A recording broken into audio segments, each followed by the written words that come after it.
Me kyselin mun seuraajilta, millaisia ohjeita te toivoisitte mun tekevän. Ja moni toivoi jälkiruokaa, jonka valmistukseen ei tarvi uunia.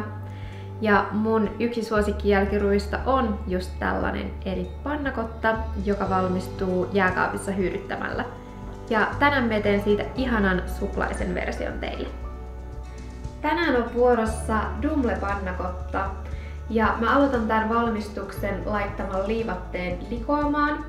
Ja tässä kannattaa olla liivatteen määrän kanssa tarkkana. Mun piti itse tehdä 4 versiota ennen kuin mä sain oikeanlaisen koostumuksen tälle. Ja mä laitan tänne 3/4 liivatetta. Ja näiden liivatteiden kanssa on vähän eroja. Mulla on käytössä tämä liivate.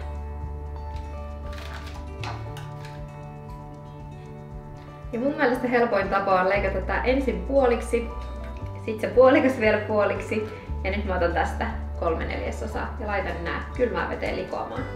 Mä laitan kattilaan 2 desiä kuohukermaa. Ja mä mittaan 100 grammaa dumble-karkkeja.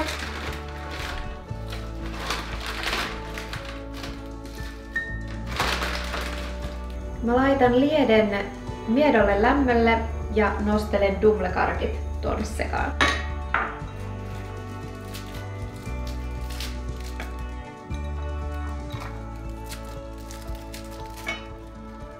Nyt mä odotan, että dumlet on sulanut ja kannattaa olla kärsivällinen, siihen menee muutama minuutti. Kun liivatteet on ollut likoamassa vähintään 10 minuuttia, me lisään ne kuuman seoksen joukkoon. Ja tämän pitää olla ihan kiehuvan kuumaa. Ja me puristan liivatteesta turhan veden pois ja lisään sen.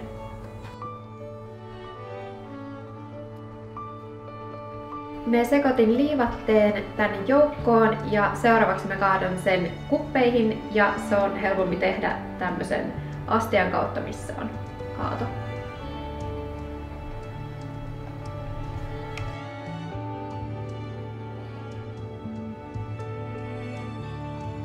Nyt mä laitan pannakotat jääkaappiin hyytymään ja ne saa olla siellä vähintään pari tuntia. 2 hours later. Nyt kun pannakotat on hyytyneet, me koristelen ne. Ja me pilkon siihen päälle vähän dumble-karkkeja. Ja niitä voi laittaa ihan oman maun mukaan. Itse laitoin mun ekaan versioon niitä pikkasen liikaa, koska rakastan suklaata. Joten totesin, että vähempikin riittää.